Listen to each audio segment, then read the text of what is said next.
itu saya yang main sampai beliau diangkat menjadi ketua MUI yang pertama. Itu range umurnya besar sekali gitu. Gimana orang udah umur 40 main umur 16 tahun tuh kan harus menurunkan umur yang luar biasa gitu ya. Pasti dibantu dengan make up dan CGI, tapi kan membawakan sosok umur 16 tahun itu sulit gitu.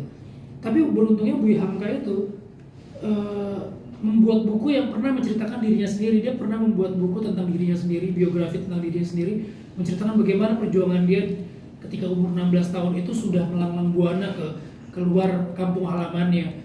Jadi saya bisa melihat, oh berarti umur 16 tahun pada zaman dulu sama umur 16 tahun pada zaman sekarang ini perbedaannya besar gitu ya. Mereka tuh umur 16 tahun udah jiwa merantaunya, jiwa sekolahnya itu udah luar biasa. Bahkan ketika umur 18 atau 17 tahun Buya Hamka tuh udah haji. Dan itu menjadi inspirasi yang bagus kan buat kita. Oke lah, kita nggak usah naik haji di umur segitu, tapi paling nggak jiwa nasionalisme kita, ilmu kita tuh harus udah dipupuk dari muda gitu. Jadi effort yang saya keluarin memang cukup lumayan besar sih untuk film ini. Tipsnya apa sih Kak maksudnya untuk sampai sekarang tetap eksis acting kamu bagus di setiap filmnya? Aduh, terima kasih Mbak.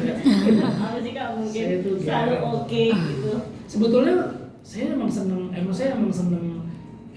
main film sih, emang seneng syuting gitu, nggak cuma di depan layar aja. Jadi kalau misalnya kayak orang kantoran gitu, justru liburannya orang film tuh aktor tuh ketika syuting, karena begitu dia syuting kan jadi kayak me time-nya dia gitu kan, hampir nggak bisa diganggu tuh dengan yang lain-lain karena fokus gitu. Apalagi kalau syuting kayak Buya Hamka ini, syutingnya di 12 lokasi yang bagus-bagus, bahkan ada satu lokasi di Mesir yang kalau saya nggak main film kan saya nggak akan pernah ke Kairo gitu.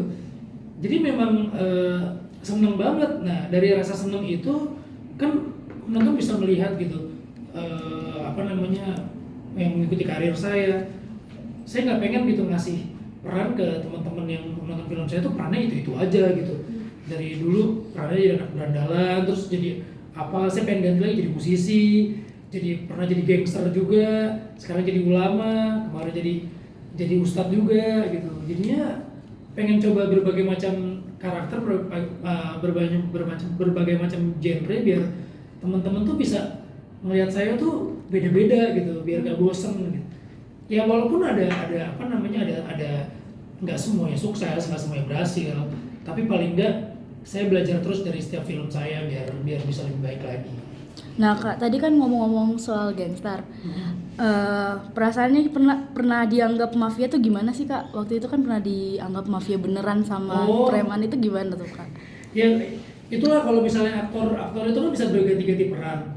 Jadi ketika dia berganti peran dan orang itu melihat peran itu seperti sungguhan, itu jadi efek ke penontonnya kan.